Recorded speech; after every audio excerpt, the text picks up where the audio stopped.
சமைக்கும் போது ஒரு லவ்வோட சமைக்கணும்டா. அதான் பாதி ருசியே. வெங்காயம் நறுக்கும் போது கூட ரசிச்சு நடக்கணும், லவ்வோட. வணக்கம் அண்ட் வெல்கம் டு இன்லாஸ் சமையல். இன்னைக்கு நம்ம பார்க்க போற டிஷ் நாட்டுக்கோழி குழம்பு. அதுக்கு என்ன தேவை, எப்படி செய்யலாங்கிறத பார்த்துக்கலாம் வாங்க. வணக்கங்க. இன்னைக்கு நம்ம நாட்டுக்கோழி செய்ய போறோம். அதுக்கு என்னென்ன தேவைங்கிறது நான் சொல்லிடுறேன். நான் 1 கிலோ நாட்டுக்கோழி முழு கோழியா வாங்கி 1 கிலோ நல்லா சுத்தம் பண்ணி கிளீன் பண்ணி வச்சிருக்கிறேன். அதுக்கு 1/4 கிலோ சின்ன வெங்காயம் 2 கட் பண்ணி வச்சிருக்கிறேன். 3 தக்காளி அதையும் கட் பண்ணி வச்சிருக்கேன் நீல வாக்குல. ஒரு 5 பச்சை மிளகா, தாளிக்கிறதுக்கு பட்டை, லவங்கம், ஏலக்காய், பிரிஞ்சி இலை இது இவ்வளவு எடுத்து வச்சிருக்கிறேன். கொஞ்சம் கருவேப்பிலை, அதுக்கு கொஞ்சம் தயிர். இது நம்ம அம்மியில அரைச்சி செய்யறது நல்லா இருக்கும் நாட்டுக்கோழி. நான் இது மிக்சியில அரைச்சிருக்கிறேன். ஒரு 6 காஞ்ச மிளகா எண்ணெயில வறுத்துட்டு வெறும் முழுசா 6 காஞ்ச மிளகா, அப்புறம் கொஞ்சம் மிளகு, 2 ஸ்பூன் மிளகு, 2 ஸ்பூன் ஜீரகம், 1 ஸ்பூன் சோம்பு பொடி. நான் இதெல்லாம் வறுத்து அரைச்சி வச்சிருக்கிறேன். இது தேங்காய். நம்ம எதுக்குமே தேங்காய் சேர்ப்போம். இந்த நாட்டுக்கோழி குழம்புக்கு தேங்காய் நான் பேஸ்ட் பண்ணி வச்சிருக்கிறேன். ஆமா, பேஸ்டா பண்ணி வச்சிருக்கிறேன். ஒரு 1/2 மூடி தேங்காய். அதுல 4 பாதாம், 4 முந்திரி, ஏலக்காய் 2, 4 கிராம்பு, 1 துண்டு பட்டை, 1 துண்டு கடப்பாசி இவ்வளவும் போட்டு நல்லா இதை வறுத்துட்டு வெறும் கடாயில வறுத்துட்டு அரைச்சி வச்சிருக்கிறேன். இது நம்ம கடைசியா சேர்த்துக்கலாம். தேவைக்கேற்ற இஞ்சி பூண்டு பேஸ்ட் ஒரு 2 ஸ்பூன், லாஸ்டா சேர்த்துக்கிறதுக்கு லெமன். இப்ப அதை எப்படி செய்யலாங்கிறத பார்க்கலாம் வாங்க. நான் இது குக்கர்ல தான் செய்ய போறேன். இது குக்கர்ல தான் செய்ய போறேன் இந்த குழம்பு. ஏன்னா நாட்டுக்கோழி நம்ம சாதாரண சிக்கன் மாதிரி கிடையாது, கொஞ்சம் வேகணும். அதுக்காக குக்கர்லன்னா நம்ம ஒரு 5 இருந்து 6 விசில் விட்டோம்னா வெந்துடும். நல்ல பெரிய குக்கரா ஒன்று அடுப்புல வச்சிருக்கேன். அதுக்கு நான் ஒரு குட்டி டம்ளர் 2 கரண்டி இருக்கும், ஒரு 1/4 டம்ளர் எண்ணெய் எடுத்துருக்கேன்.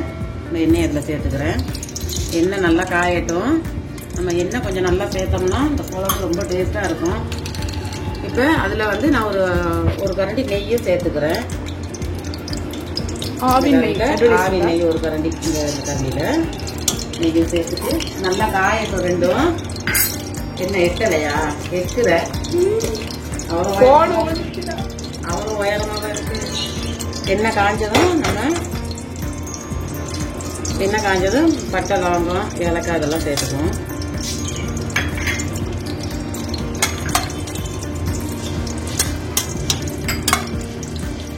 இப்போ பட்டை, லவங்கம், ஏலக்காய், அந்த கிராம்பு எல்லாம் பொரிஞ்சுட்டு நம்ம கருவேப்பிலை சேர்த்துக்குவோம்.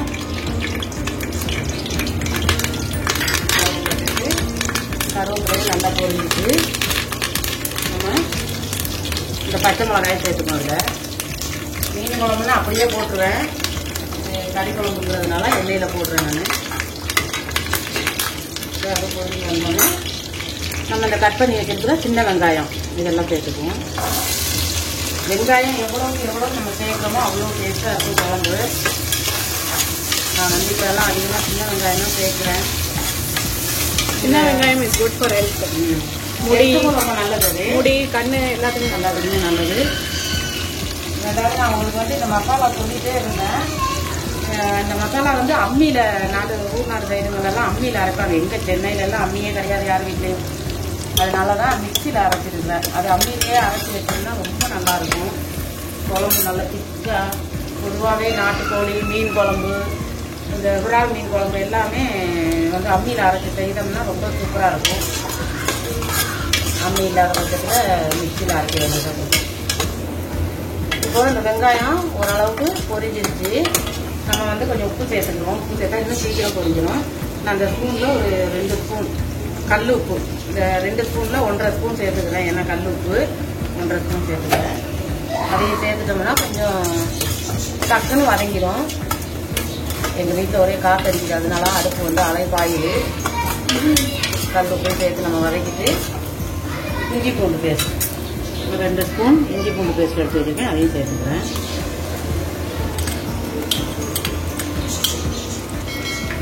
அதையும் சேர்த்து நல்லா வதக்கி விட்டுறணும். இந்த நாட்டுக்கோழி குழம்பு சாதங்கிறத விட மெயின் இடியப்பம், இடியப்பத்துக்கு, ஆப்பத்துக்கு எல்லாம் சூப்பராக இருக்கும். நல்லா டேஸ்டாகவும் இருக்கும். இப்போ இஞ்சி பூண்டு பேஸ்ட் போட்டு இந்த பச்சை வாடை போகிற வரைக்கும் வதக்கி விட்டுருவோம். அடுத்து 3 தக்காளி கட் பண்ணி வச்சிருக்கேன், அதையும் சேர்த்துக்கிறேன். சேர்த்து நல்லா கிண்டி வைக்கிறேன்.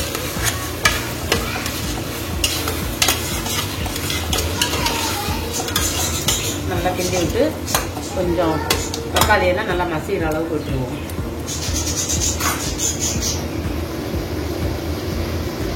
இப்போ பாருங்க தக்காளியெல்லாம் நல்லா வதங்கிருச்சு. இந்த அளவுக்கு நல்லா வதங்கி வரணும். நான் இப்போ அந்த தயிர் எடுத்து வச்சுருக்கேன், அதை சேர்த்துக்க போகிறேன். இப்போ இந்த 1 கப் தயிர் நம்ம தயிரையும் சேர்த்து தயிரை சேர்த்து நல்லா கிண்டி விட்டுருவோம்.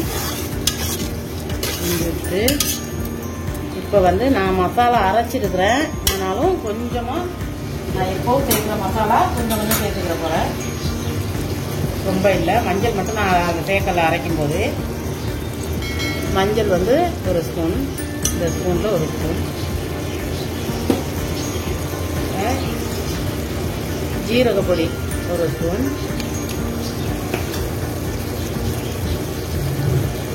மிளகுத்தூள் 1 ஸ்பூன்,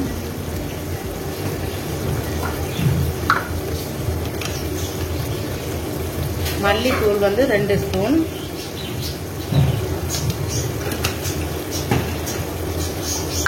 மிளகாத்தூள் வந்து நான் 1 ஸ்பூன் தான் சேர்க்க போகிறேன். ஏன்னா ஏற்கனவே அதில் ஒரு 6 மிளகா போட்டு அரைச்சிருக்கிறேன். 1 ஸ்பூன் மட்டும் சேர்த்துக்கிறேன். இது வந்து நம்ம எண்ணெயில் போடுறதுக்காக.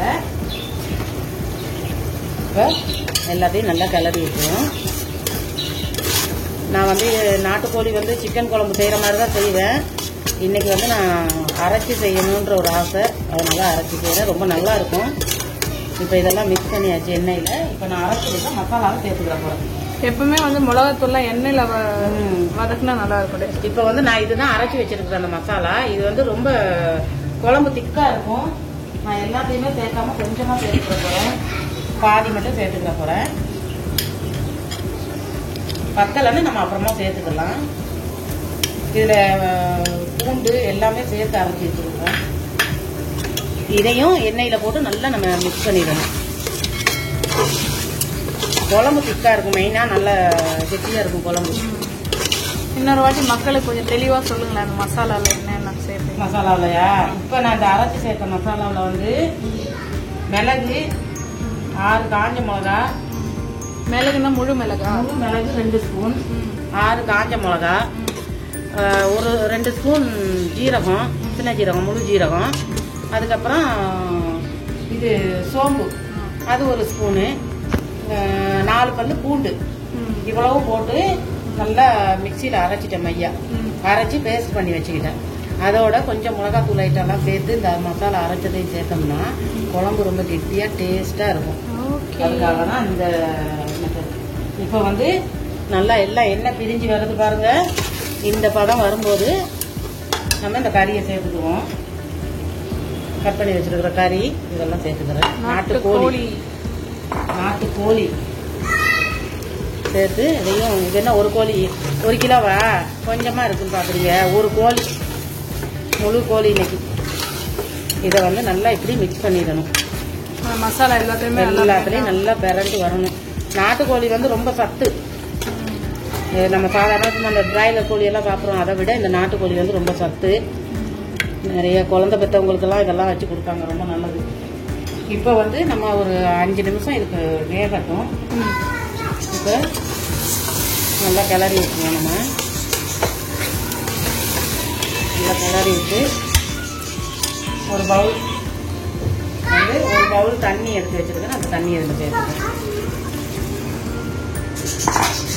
ஃபஸ்ட்டு தண்ணி சேர்த்து கொஞ்சம் வெந்ததுக்கு அப்புறம் தான் நம்ம அந்த அரைச்சி வச்சுருக்கிற தேங்காய் பேஸ்ட்டு சேர்க்கணும். தண்ணியை ஊற்றாமல் வேகாத அளவுக்கு தேங்காயெல்லாம் ஊற்றிடக்கூடாது. நம்ம இதில் கொஞ்சம் தண்ணி சேர்த்துக்கலாம். 1 கிலோ கறிக்கு எவ்வளோ தண்ணி அளவு இல்லை, நமக்கு எவ்வளோ தேவையோ குழம்பு அந்த அளவுக்கு சேர்த்துக்கலாம். நான் இதில் 1.5 பவுல் சேர்த்துருக்கேன். ஏன்னா இது கொஞ்சம் வேகணும்ல, அதுக்காக தான் குக்கரில் வச்சுருக்கு.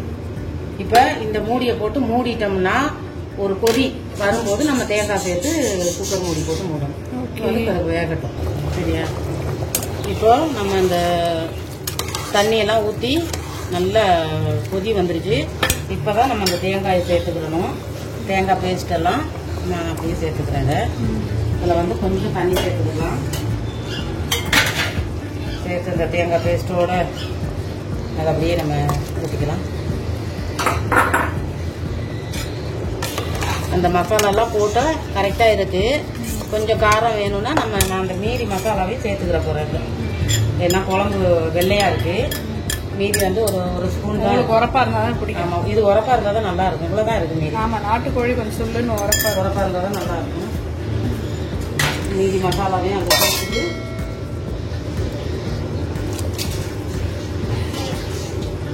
இப்போ தேங்காய் இந்த மசாலா எல்லாம் சேர்த்தாச்சு. நம்ம வந்து குக்கர் மூடி போட்டு மூடிட்டு ஒரு 6 விசில். இந்த தண்ணி பதத்துல இருக்கும். ஆமா, இந்த தண்ணி பதத்துல இருக்கும்போது நம்ம விசில் போட்டோம். 6 விசில் விடணும். மூடி போட்டு மூடிடும். அந்த பெரிய கோப்பையில 1.5 கோப்பை தண்ணி ஊத்திருக்கீங்க. அப்புறம் தேங்காயும் அந்த தேங்காய் ஆட் பண்ணதுக்கு அப்புறமா 6 விசில்.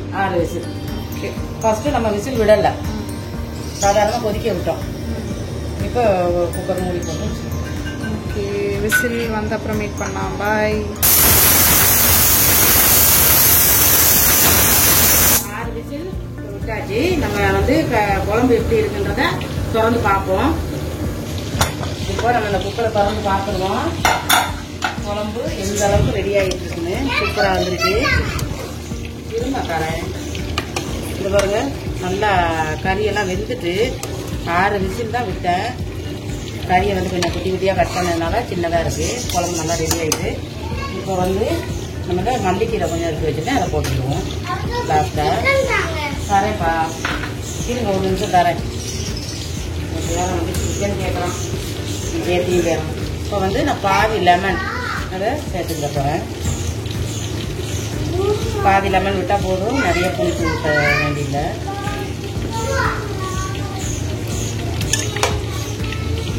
லெமனை விட்டு நம்ம குழம்பு அப்படியே கிளறிடுவோம். இப்போ நாட்டுக்கோழி குழம்பு ரெடி.